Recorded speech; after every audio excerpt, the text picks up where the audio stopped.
Welcome to my latest installment in my attempt to separate myself from other military YouTubers. I'm not a big fan of a lot of military YouTubers that are on here. I'm not saying I don't like all of them. There's certainly ones that I enjoy watching. But they're usually the more like nerdy, like nitty-gritty things about the military, not like general topics and all that good stuff. I go to work every day and I live this stuff.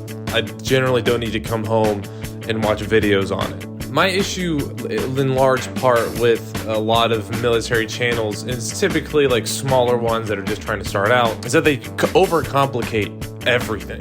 The military, generally speaking, is very straightforward. The organization itself is super complex and confusing at times for literally everyone in it, including the people at the very top. But a subpart of the organization and then people's jobs within the organization are typically fairly simple. Like, for example, my job as an infantry platoon leader, I have 3 tasks. Run fast, don't be a dick, and then train soldiers how to make stuff more deader than it already was when we got there. That's about it.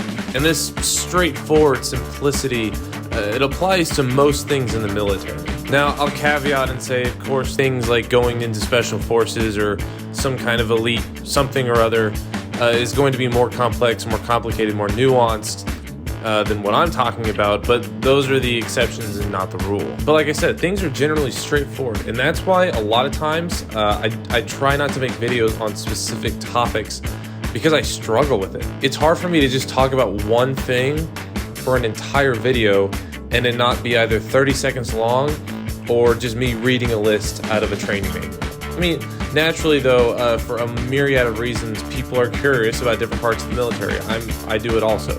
It could be people just getting into the military, wondering what basic training is going to be like. It can be people like me, curious about how other parts of the Army operate. Or it could be the 100 or so people I get in my DMs every day asking how to get into West Point. I'm joking. I'm joking. I love my DMs. Thank you. I appreciate and love every last one of them. So I totally get the curiosity, and that's not the issue that I have. Because the military itself and the parts of the military within it are generally compartmentalized, I usually don't have a good idea of how other parts of the military work, and then people outside of the military have almost no idea how the military works. And unfortunately, most people who make videos on this kind of stuff just overcomplicate and just information overload everything.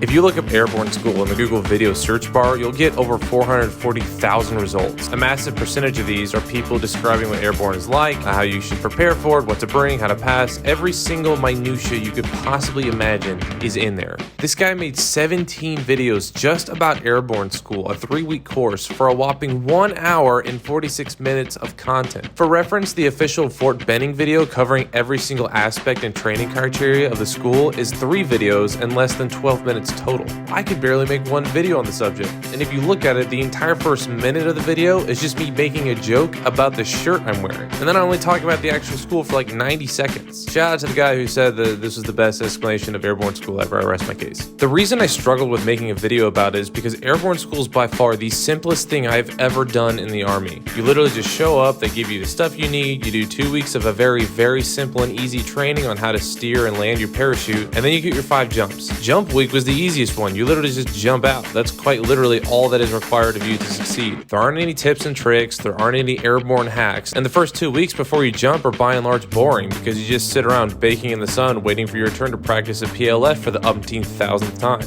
And the same goes for other aspects of the Army. Lord knows the market for basic training tips is overly saturated. A 5-second Google search and you'll have more videos on how to get through basic training than you could literally watch in 10 lifetimes. This is why I think I struggle, and I know I leave people disappointed when they ask me for advice going into the military just in general, and I'm only able to give them 3 things, and it's the 3 things I tell everyone. Don't give up, don't be a dick, have a sense of humor. I think these videos, just by overcomplicating things, build so much worry and confusion from the people who watch them. See, I strive to simplify everything as much as I possibly can. That's why my videos explaining things are generally very short and open-ended. I'm not going to give you answers to all the tests because I don't know all the answers to the test, and I'm not going to pretend like I do, unlike I would say most people on these videos. If you were to watch every video regarding airborne school, you would walk away with the impression that the Black Hats are simultaneously drill sergeants from hell, and also these cute little kittens that kiss you on the forehead every morning when you wake up.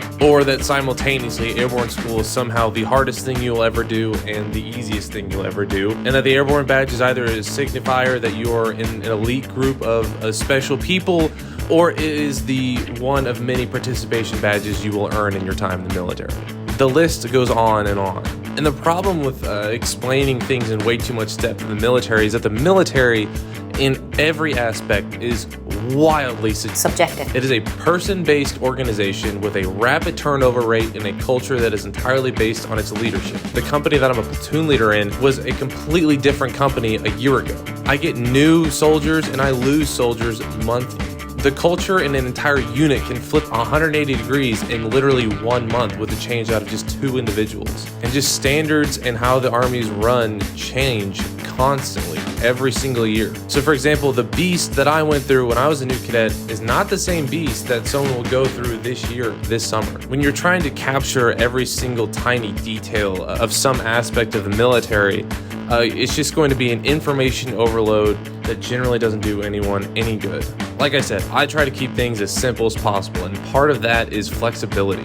And all the Army advice I've ever gotten, I've always taken with a healthy grain of salt, because I know each person has having an entirely subjective experience. And if you want me to talk more about that, I made a video talking about why I don't read military books, and I go a little bit more depth on that topic. But typically, I will say the best thing I've ever done is just keep things flexible and stay open-minded on how to do things. It's incredibly rare that a head-splitting overload of information has ever benefited me going into something new in the Army. Again and again, it's just keeping an open mind, staying flexible with my options, and then I think most importantly, finding the right information rather than all the information. Thanks for watching.